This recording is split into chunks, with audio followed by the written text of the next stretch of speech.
Bismillahirrahmanirrahim. Assalamualaikum warahmatullahi wabarakatuh.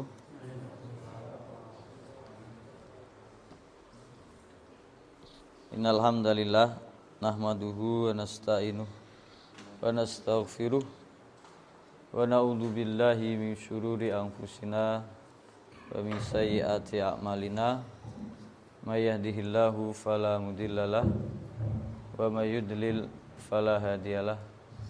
Asyhadu an la ilaha illallah wa la syarikalah wa asyhadu anna Muhammadan abduhu wa rasuluh la nabiyya ba'dah. Alhamdulillah, segala puji hanya bagi Allah yang telah memberikan kepada kita nikmat iman, nikmat Islam, nikmat hidayah, nikmat sehat, nikmat keluangan waktu. Kalau kita hitung semua nikmat itu, kita tidak akan bisa menghitungnya. Bahkan kalau lautan ini sebagai tinta dan pohon-pohon ini sebagai penanya untuk menuliskan nikmat-nikmat Allah, laut itu habis, bahkan dikalikan ditambah 7 kali lipatnya, dituliskan nikmat-nikmat Allah, tidak akan sanggup untuk menulis nikmat Allah Subhanahu wa taala kepada kita. Maka hendaknya kita senantiasa bersyukur kepada Allah Subhanahu wa taala atas segala nikmat ini dengan senantiasa bertakwa, beribadah, taat hanya kepada Allah Subhanahu wa taala. Shalawat dan salam kita sampaikan kepada Nabi kita Muhammad sallallahu alaihi wasallam, yang karena beliau maka kita menjadi hamba-hamba yang beriman. Karena hidayatul irsyad, karena beliau lah, jasa beliau, kita mendapat petunjuk dari Allah Subhanahu wa taala. Alhamdulillah, kita lanjutkan kajian kita tentang sejarah para sahabat. Maka kita lanjutkan tentang kisah sahabat Utsman bin Affan. Kemarin pertemuan kemarin kita sudah mengawali itu, di awal kisah kelahiran Utsman, namanya, keluarganya, istri-istrinya. Nah, sekarang kita akan membahas bagaimana interaksi pengabdian Utsman bin Affan ini ketika mendampingi Nabi sallallahu alaihi wasallam berdakwah. Beliaulah, kalau dihitung dengan jari, mungkin dia orang keempat atau kelima dari orang yang beriman kepada Nabi sallallahu alaihi wasallam. Manusia yang pertama beriman adalah istri beliau, istri Nabi sallallahu alaihi wasallam, Khadijah radhiyallahu anha. Kemudian yang ada dalam rumahnya ada Ali bin Abi Thalib, ada Zaid bin Harithah. Dari luar rumah Abu Bakar As-Siddiq. Abu Bakar inilah yang mengajak Utsman bin Affan untuk masuk Islam, beriman kepada Nabi sallallahu alaihi wasallam. Dan sejak itu maka Utsman bin Affan membela Nabi, memperjuangkan dakwah Islam ini. Bahkan kita kisahkan kemarin 2 hijrah sebelum hijrah ke Madinah. Hijrah pertama yaitu ke Habsyah, inilah yang memimpin Utsman bin Affan bersama istrinya Ruqayyah. Bahkan Nabi SAW menyebut ini adalah keluarga pertama yang hijrah untuk menyelamatkan keimanan, akidah mereka setelah Nabi Lut alaihissalam, setelah keluarga Nabi Lut. Nah, kemudian hijrah yang kedua, hijrah ke ke Madinah, Utsman juga turut serta. Kemudian kita lihat bagaimana Utsman bin Affan ini termasuk orang-orang terdekat yang senantiasa bersama Nabi SAW di Madinah, di peperangan, di perjalanan, halaqah ilmu diajari. Bahkan ayat-ayat Al-Quran turun ketika Utsman bin Affan berada di depan Nabi SAW dan diperintahkan oleh Nabi SAW untuk menulisnya. Maka Utsman bin Affan termasuk penulis wahyu.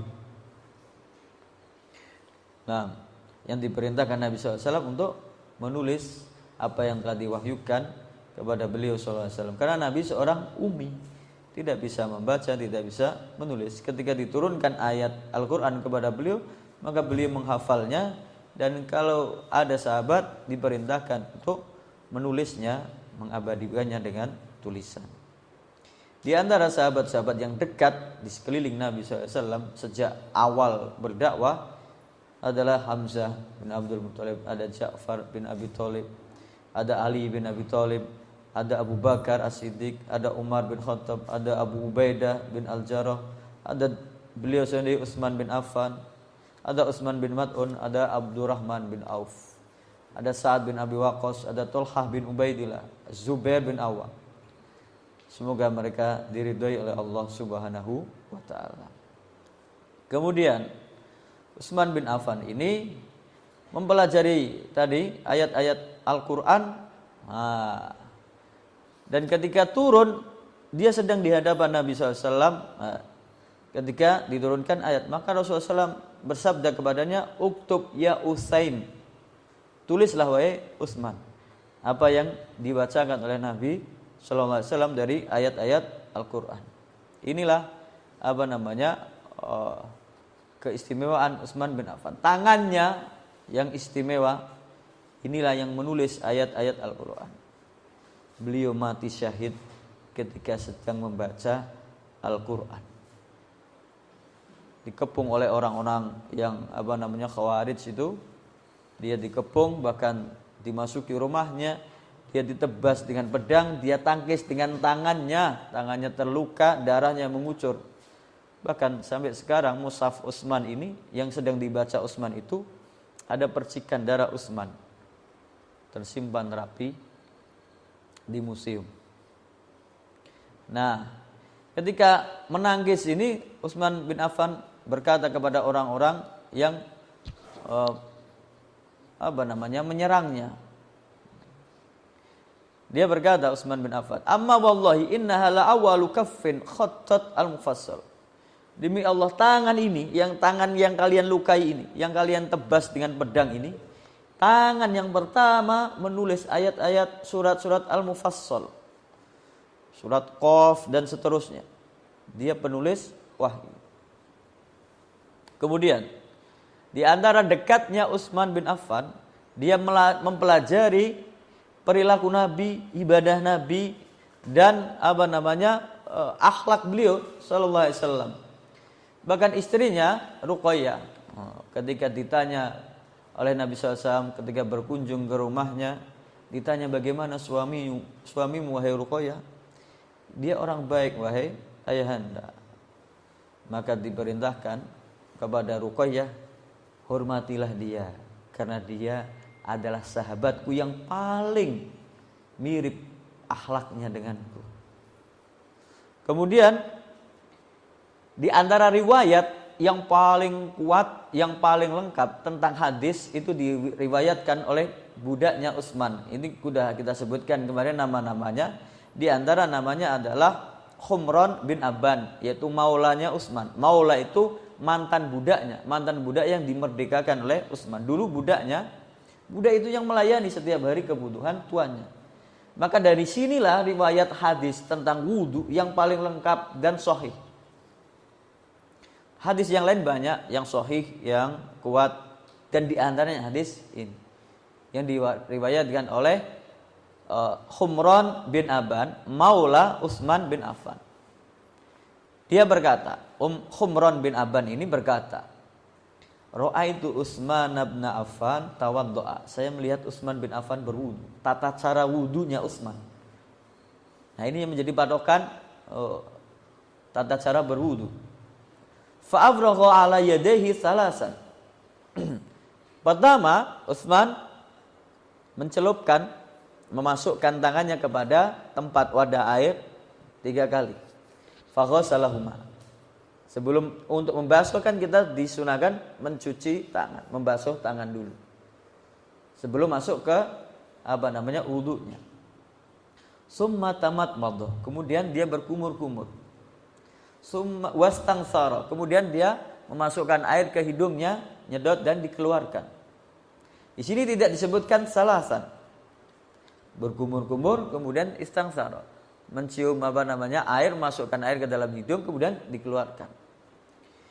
Wa ghassala wajhahu salasan, baru ini rukun wudu yang pertama, kedua setelah niat. Kemudian yang membasuh wajahnya 3 kali. Wa ghassala yadahu al-yumna ilal mirfaqi salasan. Kemudian dia membasuh tangannya yang kanan 3 kali. 3 kali. Summa al-yusra misla dzalik. Kemudian yang kiri 3 kali. Summa masaha ra'sahu. Kemudian dia membasuh kepalanya. Di sini dikatakan teksnya masaha ra'sahu, semuanya, tidak disebutkan 3 kali, hanya sekali. Ini hadis wudunya Utsman bin Affan. Summa ghassala qadamahu al-yumna salasan. Dia membasuh kaki kanannya 3 kali. Summa al-yusra misla dzalik. Kemudian yang kiri 3 kali. Summa qala, setelah Utsman itu selesai berwudu, dia berkata kepada budaknya yang dia ajari, Ra'aitu Rasulullah sallallahu alaihi wasallam tawaddu'a misla wudu'i hadza. Aku melihat Nabi sallallahu alaihi wasallam berwudu seperti wuduku ini, persis. Jadi Utsman bin Affan mempraktekkan tata cara wudu Nabi, dan dia berkata, ini yang aku lihat dari Nabi sallallahu alaihi wasallam berwudu. Kemudian summa qala, kemudian Nabi sallallahu alaihi wasallam ketika mempraktekkan wudu itu yang dilihat Utsman, Nabi sallallahu alaihi wasallam bersabda, man tawaddo'a mithla wudu'i hadza, barang siapa yang berwudu seperti wuduku ini, sifatnya sifat wudu Nabi seperti ini, summa shalla raka'ataini, kemudian dia salat 2 rakaat, salat sunnah setelah berwudu, la yuhaddisu fihi ma nafsahu, tidak mempunyai niatan atau embel-embel riya dari jiwanya, tidak ada kepentingan yang lain, semua lillahi ta'ala, ghafarallahu lahu ma taqaddama min dzambi. Niscaya Allah Subhanahu wa taala akan mengampuni dosanya yang telah lampau. Jadi apa yang dipraktekkan oleh siapa? Bilal bin Rabah, bahwa dia setelah selesai berwudu, dia sholat 2 rakaat. Nah, ini hadisnya. Ini yang menyebabkan Bilal bin Rabah sandalnya kedengaran oleh Nabi, sandalnya di surga. Nabi bertanya, wahai Bilal, aku mendengar terompahmu itu di surga. Amalan apa yang kamu lakukan? Bilal berkata, saya setiap kali selesai berwudu ya Rasulullah, saya sholat 2 rakaat, sholat sunnah untuk. Ini ilmu yang didapati oleh Utsman bin Affan, interaksinya langsung, talaqqinya langsung kepada Nabi sallallahu alaihi wasallam, sebagaimana dia juga menghafal Al-Qur'an. Setoran langsung, belajar langsung di hadapan Nabi sallallahu alaihi wasallam. Kemudian keistimewaan Utsman bin Affan, dia orang yang pemalu, menjaga kehormatannya. Ini nanti berkaitan dengan fikih. Diriwayatkan dari Aisyah radhiyallahu anha, dia berkata, Aisyah menceritakan, kan Aisyah ini kan istri Nabi yang ibaratnya setiap hari melihat kehidupan Nabi SAW di rumahnya. Dia menceritakan, karena Rasulullah SAW muttaji'an fi baiti, Nabi sedang berbaring di rumahnya. Kemudian kasifan an fakhidaihi, pahanya terbuka, enggak tertutup. Maka nanti ada orang yang berpendapat, ada madhab yang berpendapat paha itu bukan aurat. Dalilnya hadis ini. Jadi Nabi sedang berbaring, pahanya terbuka, tidak tertutup. Kemudian fasta'dana Abu Bakar. Kemudian Abu Bakar minta izin masuk. Diizinkan masuk. Kemudian fa'adzina lahu wa huwa ala tilkal hal, maka diizinkan masuk, dia dalam keadaan seperti itu. dalam keadaan seperti itu. Kemudian ngobrol. Kemudian sumasta'dana Umar. Kemudian Umar datang minta izin. Kemudian fa'adina lahu wa huwa ala tilkal hal. Diizinkan masuk Nabi dalam keadaan seperti itu, ngobrol bersama Abu Bakar dan Umar radhiyallahu anhuma. Kemudian sumasta'dana Utsman. Kemudian Utsman nyusul. Minta izin masuk. Tadinya Rasulullah SAW berbaring dalam keadaan terbuka pahanya. Utsman mau masuk, Rasulullah duduk. Fajalasa Rasulullah SAW wasawwa thiyabahu. Rasulullah SAW duduk dan membetulkan pakaiannya, menutupi pahanya. Kemudian Utsman diizinkan masuk. Ngobrol mereka bertiga, selesai pulang. Aisyah radhiyallahu anha bertanya kepada Nabi sallallahu alaihi wasallam. Aisyah bertanya, "Ya Rasulullah, dahulu Abu Bakar." Rasulullah, masuk Abu Bakar, engkau dalam keadaan seperti itu. Masuk Umar bin Khattab, engkau dalam keadaan seperti itu. Tetapi summa dahulu Utsman, kemudian masuklah Utsman, fajalas tafasawaita thiyabak. Ketika Utsman masuk, engkau duduk kemudian membetulkan pakaian. Kenapa ya Rasulullah? Maka Nabi SAW bersabda menjawab, ala astahyi min rajulin tastahyi minhul malaika. Apakah aku enggak pantas kalau aku merasa malu kepada seseorang yang malaikat saja malu sama dia. Utsman itu orang yang pemalu, tapi pemalunya pemalu untuk menjaga kehormatan, bukan malu untuk mengerjakan ketaatan. Kan beda.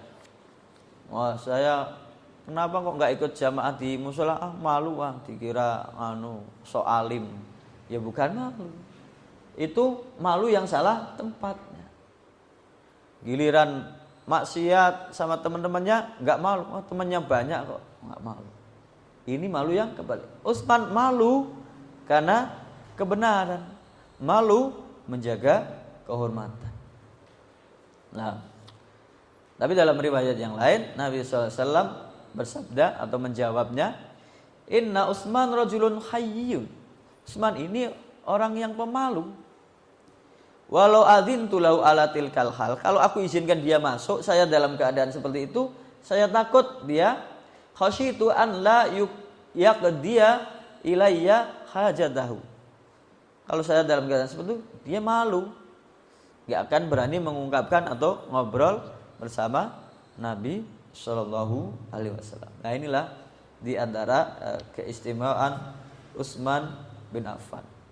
Utsman orang yang kaya, dari keluarga kaya raya, kakeknya, bapaknya saudagar besar.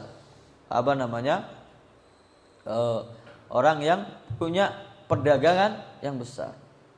Nabi SAW ketika di Madinah hidupnya pas-pasan. Aisyah radhiyallahu anha dalam satu hadis kedatangan seorang ibu dengan dua anaknya minta sedekah. Kemudian dia bertanya, tunggu dulu tak cari. Dia nyari di rumahnya, nggak ada makanan sedikit pun. Bahkan berhari-hari keluarga Nabi itu nggak pernah menyalakan api untuk masak makan. Yang didapati apa? 3 butir kurma. 3 butir itu diberikan kepada ibu tersebut yang bawa 2 anaknya perempuan, 2 anaknya perempuan. Maka diberikan 3-tiganya, nggak ada sisanya di rumahnya. Begitu diberikan kepada ibu itu, diberikan 1 untuk anaknya, 1 untuk anaknya, 1 untuk dia. Anak yang sini makan, yang sini makan, habis. Ibunya belum dimakan. Mau dimakan, anaknya ngeliatin, ibunya nggak tega. Dibagi 2, separuh untuk anaknya, separuh untuk anak. ibunya nggak makan.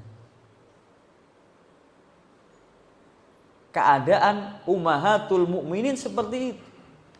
Sedekah 3 butir kurma saja sampai dibagi untuk 3 orang ini. Inilah kecintaan seorang ibu, perasaan seorang wanita. Nah, Utsman pernah nengok keluarga Nabi SAW. Aisyah ditanya, Aisyah, bagaimana keadaan rumah tangga kalian bersama Nabi? Nah, Aisyah menceritakan, dia nggak punya apa-apa. Siangnya setelah Utsman pulang, dikirimkanlah berbagai makanan, gandum, kurma, kebutuhan untuk keluarga Nabi SAW. Nabi pulang di sore hari mendapati banyak rezeki. Ditanya, siapa yang memberi? Wahai Aisyah, Utsman tadi ngirim bahan makanan untuk keluarga Nabi Sallallahu Alaihi Wasallam. Jadi Nabi bersabda, mimman? Fakultu min Utsman bin Affan. Aisyah menjawab, ini dari Utsman bin Affan. Dakhala alayya, tadi dia datang ke sini. Fa akhbartuhu, aku ceritakan keadaanku di sini. Fabaka, kemudian dia menangis. Wa dzakara ad-dunya, dia mengatakan kenikmatan dunia. Kemudian dia wa aqsama alayya an la yakuna fina mislu hada illa a'lamtuhu. Dia meminta kepadaku supaya kalau ada apa-apa tolong minta diceritakan kepada Utsman bin Affan supaya dia bisa membantu keluarga Nabi Shallallahu Alaihi Wasallam. Ini Utsman bin Affan yang kekayaannya nanti kita ceritakan tentang 2 sedekahnya yang paling menakjubkan. Kemudian jihadnya bersama Nabi Shallallahu Alaihi Wasallam. Utsman radhiyallahu anhu tidak ikut perang Badar, tapi itu atas perintah Nabi SAW. Ini sudah kita bahas kemarin. Tidak ikut perang Badar karena itu perintah Nabi SAW. Kenapa? Karena ketika itu istrinya sedang sakit, Ruqayyah sedang sakit. Istrinya ini anak Nabi SAW. Maka diperintahkan oleh Nabi SAW, kamu di sini saja, gak usah ikut perang, merawat istrimu. Begitu perang Badar selesai, mendapat kemenangan, Zaid bin Harisah disuruh cepat-cepat mengabarkan kemenangan ke Madinah. Dari Badar sampai di Madinah memberikan kabar kemenangan umat Islam dari perang Badar. Utsman bin Affan sedang meratakan kuburan istrinya, putri Nabi sallallahu alaihi wasallam. Walaupun tidak ikut perang Badar, tapi Nabi mencatatnya sebagai orang yang ikut. Kenapa? Karena itu adalah perintah Nabi. Nabi SAW bersabda, innalaka ajra rajulin mimman syahida badron. Engkau punya pahala sebagaimana seorang yang ikut perang Badar. Wasahmahu, dan engkau dapat bagian ghanimah sebagaimana orang yang mengikut perang Badar. Perang Uhud, Utsman bin Affan ikut serta. Sekitar 700 atau 750 pasukan umat Islam melawan 3.000 pasukan kafir Quraisy. Yang awalnya kemenangan di tangan umat Islam sudah menang, sudah menguasai keadaan, hanya gara-gara pasukan pemanah yang di atas bukit menyelisihi perintah Nabi Sallallahu Alaihi Wasallam. Padahal diperintahkan oleh Nabi, jangan sekali-kali meninggalkan bukit ini, karena ini untuk menjaga jangan sampai musuh menyerang dari belakang. Begitu sudah kelihatan menang, pasukan pemanah ini turun gara-gara berebut ghanimah, rampasan perang. Bahkan Nabi sampai bersabda, kalaupun kalian melihat kami sudah jadi bangkai, sudah dimakan oleh burung pemakan bangkai, jangan turun. Saking kerasnya perintah Nabi. Tapi mereka tergoda oleh ghanimah, turun. Khalid bin Walid, pemimpin pasukan berkudanya, muterin bukit, nyerang dari belakang, kacau balau. Pasukan muslim terpukul dan mereka tercerai-berai. Bahkan Nabi SAW sampai gigi gerahamnya patah, wajahnya terluka, baju besinya koyak, wajahnya berlumuran darah. Peperangan yang diikuti oleh Nabi Shallallahu Alaihi Wasallam, yang tentaranya adalah para sahabat, orang-orang yang mulia. Peperangan jihad fi sabilillah. Jelas perangnya musuhnya orang kafir. Perang membela agama Allah. Pasukannya para sahabat yang mulia, dipimpin langsung oleh Nabi sallallahu alaihi wasallam. Gara-gara segelintir orang menyelisihi perintah Nabi, kalah. Lalu bagaimana orang Islam mau mengalahkan orang kafir? Caranya bukan cara Nabi. Jauh dari kemenangan. Ini sudah caranya Nabi. Pengikutnya para sahabat, bahkan Nabi ikut, tapi mereka menyelisih satu saja perintah Nabi. Gagal total. Maka orang yang mau memimpikan kemenangan umat Islam kepada orang kafir, caranya cara Nabi. Wahai kaum yang mau membebaskan Palestina, katanya, sebelum kamu bebaskan Palestina, penuhi dulu sholat 5 waktumu. Jangan bermimpi untuk membebaskan Palestina kalau kamu sholat 5 waktu saja masih lalai. Ikuti dulu cara Nabi Shallallahu Alaihi Wasallam, baru impianmu bisa terwujud. Ini perang Uhud. Utsman bin Affan termasuk pasukan yang tercerai-berai, tapi diampuni oleh Allah Subhanahu wa taala. Dalam surah Ali Imran ayat 155. A'udzubillahi minasyaitonirrajim. Bismillahirrahmanirrahim. Innal ladzina tawallaw minkum yaumal taqal jam'an innamastazallahumuz syaitanu biba'di ma kasabu. Walaqad afallahu anhum innallaha ghafurun halim. Sesungguhnya orang-orang yang berpaling, berlari, bahkan melarikan diri tercerai-berai yaumal taqal jam'an, di hari bertempunya dua pasukan, yaitu di perang Uhud. Innamastazallahumuz syaitanu biba'di ma kasabu. Mereka itu tergelincir oleh digelincirkan oleh setan karena dari perbuatan mereka sendiri. Walaqad afallahu anhum, tapi Allah Subhanahu wa taala sudah memaafkan mereka. Innallaha ghafurun halim. Sesungguhnya Allah Subhanahu wa taala Maha Pengampun, Maha Lembut. Kemudian di Ghazwatu Ghatafan, ini Nabi sallallahu alaihi wasallam memerangi kabilah Ghatafan bersama 450 pasukan.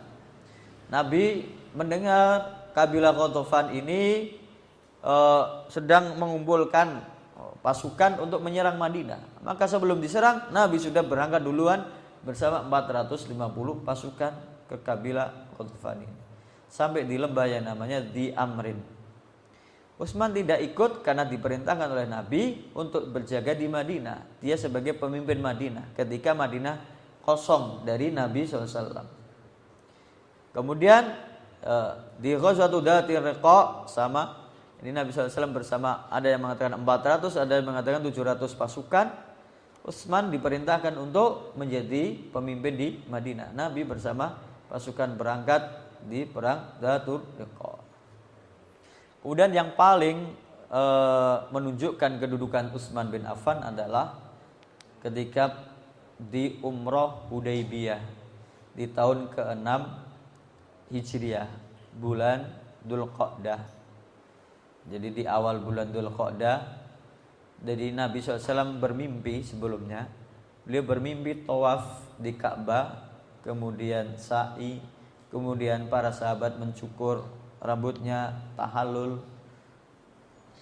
Kemudian Nabi SAW menceritakan mimpinya ini, menggambarkan bahwa orang-orang Islam akan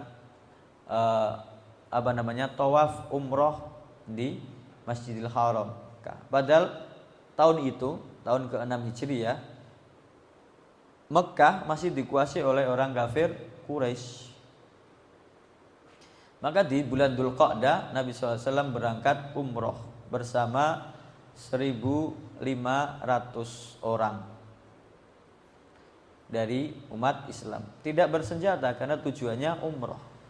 Senjatanya hanya senjata pedang saja sebagai senjata orang yang musafir dalam perjalanan. Karena di perjalanan banyak binatang buas atau perampok dan lain sebagainya.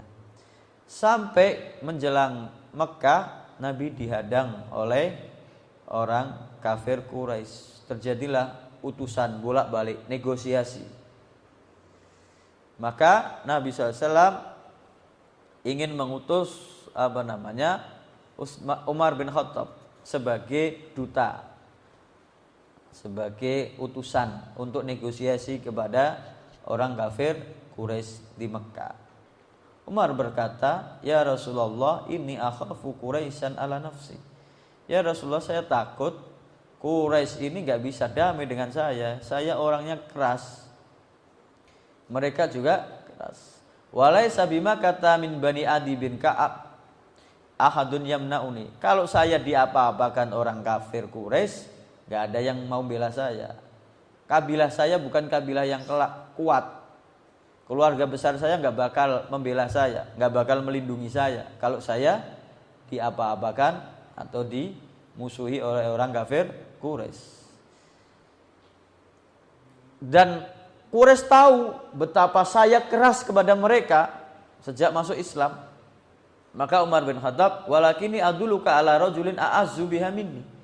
Tapi aku mau menunjukkan kepada engkau ya Rasulullah, ada seseorang yang lebih kuat posisinya, lebih pintar, lebih cerdas, lebih bisa negosiasi dari saya. Dialah Utsman bin Affan. Maka Utsman bin Affan diutus Nabi SAW untuk negosiasi. Utsman bin Affan ini keluarganya, keluarga besarnya, kabilahnya kuat. Dia nggak bakal diganggu, dilukai oleh orang kafir Quraisy. Maka terjadilah negosiasi di sana. Bahkan ditawarkan oleh orang kafir Quraisy, "Utsman, kalau kamu mau tawaf, mau umroh silakan kamu sendiri. Tapi Muhammad sama sahabatnya nggak boleh." Utsman, sahabat yang setia kepada Nabi SAW, mengatakan, "Saya tidak bakal tawaf sebelum Nabi SAW tawaf di sini di depan Ka'bah." Negosiasinya panjang, bahkan ditahan agak lama. Bahkan tersiar kabar Utsman terbunuh. Kemudian setelah agak lama Utsman dibebaskan. Jadi kemudian ketika menunggu Utsman karena lama ini, Nabi SAW membaiat para sahabat di Baiatur Ridwan, di bawah pohon untuk berbaiat, untuk membela Nabi, untuk melindungi Nabi sampai titik darah penghabisan. Gak ada yang boleh lari. Kenapa? Karena ini cuma 1.500 menghadapi, yang gak ada persiapan perang menghadapi orang kafir Quraisy di di kampungnya, di rumahnya sendiri. Maka Nabi SAW membaiat seluruh para sahabat. Utsman gak hadir karena masih ditahan. Nah, Nabi meletakkan tangannya di atas tangannya sendiri. "Ini aku mewakili Utsman bin Affan." Nah, Utsman bin Affan diwakili oleh tangan beliau yang mulia. "Aku membaiat atas nama Utsman bin Affan, sumpah setia kepada Nabi SAW." Inilah diantara keutamaan Utsman bin Affan. Kemudian ketika Fathu Makkah, ini tahun ke-8 Hijriah, ketika penaklukan Mekah. Penaklukan Mekah itu di bulan Ramadan. Jadi ada 2 kemenangan umat Islam di bulan Ramadan, yaitu di perang Badar 17 Ramadan tahun kedua Hijriah, dan di Fathu Mekah Ramadan tahun ke-8 Hijriah. Nah, ketika di Fathu Mekah, Nabi SAW mengampuni semua penduduk Mekah yang belum beriman, diampuni, dibebaskan, tidak dituntut balas. Padahal dulu mereka yang menyiksa Nabi, dulu mereka yang menyakiti Nabi SAW. Tapi di antara mereka ada beberapa orang yang dieksekusi, yang harus dihukum mati. Ini 6 atau berapa. Di antara adalah namanya Abdullah bin Sa'ad bin Abi Sarh. Ini termasuk orang yang diperintahkan Nabi untuk dibunuh. Tetapi Abdullah bin Sa'ad bin Abi Sarh ini saudara sepersusuannya Utsman bin Affan. Maka dia lari kepada Utsman bin Affan minta perlindungan. Maka Utsman bin Affan menghadap Nabi meminta supaya saudara sepersusuannya ini diampuni. Pertama minta tidak direspon. Kedua sampai ketiga pun Nabi tidak menoleh. Setelah keempatnya baru Nabi mau mengampuni orang tersebut dan kemudian orang tersebut masuk Islam dan baik keislamannya. Ini saudara sepersusuan dari Utsman bin Affan. Kemudian ini yang terkenal adalah Ghazwatu Hunain.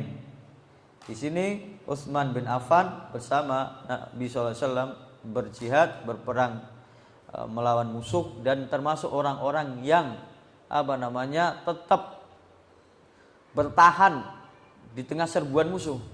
Yang lain pada kabur, yang lain pada tercerai-berai. Bersama sekitar 100-an orang, Utsman ini termasuk di antara sahabat yang kokoh pendiriannya di perang Hunain. Yang ke-8 adalah Ghazwatut Tabuk. Nah, inilah yang terkenal dari sedekahnya Utsman bin Affan. Di sini Nabi SAW mengerahkan 3.000 pasukan di masa paceklik. Orang-orang itu udah kehabisan bekal, nggak punya kendaraan, nggak punya bekal. Utsman dalam beberapa riwayat menjamin, mensedekahkan, mensuplai 3.000 onta, atau ada yang mengatakan 1.000 onta, ada yang mengatakan 950 onta, 50 kuda. Itu semua yang menyiapkan, yang mendanai Utsman bin Affan. Begitu besarnya sedekah yang dikeluarkan oleh Utsman bin Affan di ghazwah perang Tabuk di masa paceklik. Terakhir yang akan kita bahas, karena ini sudah adzan, adalah ini sedekahnya yang tadi saya bilang, sedekah yang menakjubkan dari Utsman bin Affan. Di Madinah itu, di bagian barat dayanya Madinah itu ada sebuah sumur, dia namanya Bi'ru Rumah. Jadi dia punya orang Yahudi, ada yang mengatakan dia punya orang Yahudi, ada yang mengatakan dari pemiliknya adalah orang dari bukan Yahudi. Nah, di sini air ini ketika sebelum dibeli oleh Utsman, Yahudi ini jual airnya. Ketika masa paceklik, setiap orang yang ngambil air di situ harganya harus beli 1 mud gandum atau korma. Airnya harus beli karena di masa paceklik di padang pasir. Nabi meminta kepada orang itu untuk bersedekah kepada umat Islam. Tetapi tidak mau. Lalu dibelilah oleh Umar bin Khattab 35.000 dirham. Dibeli sumur itu, diperuntukkan bagi umat Islam. Nah, Nabi menjanjikannya, barang siapa yang membelinya, mensedekahnya, maka dijanjikan rumah di surga. Maka ini janji kepada Utsman bin Affan. Dan di beberapa riwayat ada yang mengatakan bahwa sumur ini sampai sekarang masih ada di Madinah. Di berapa? 1.400 tahun sudah berlalu, sedekahnya mengalir terus. Keistimewaan Utsman bin Affan. Nah, inilah yang dilakukan oleh Utsman bin Affan, jihadnya bersama Nabi Shallallahu Alaihi Wasallam.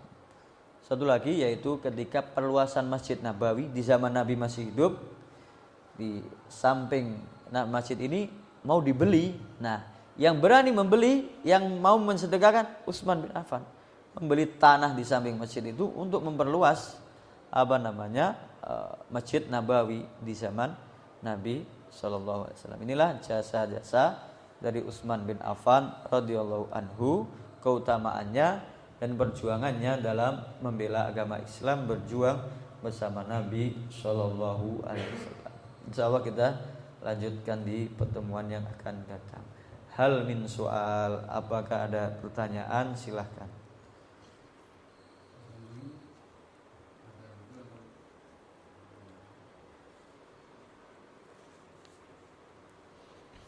Ya ada?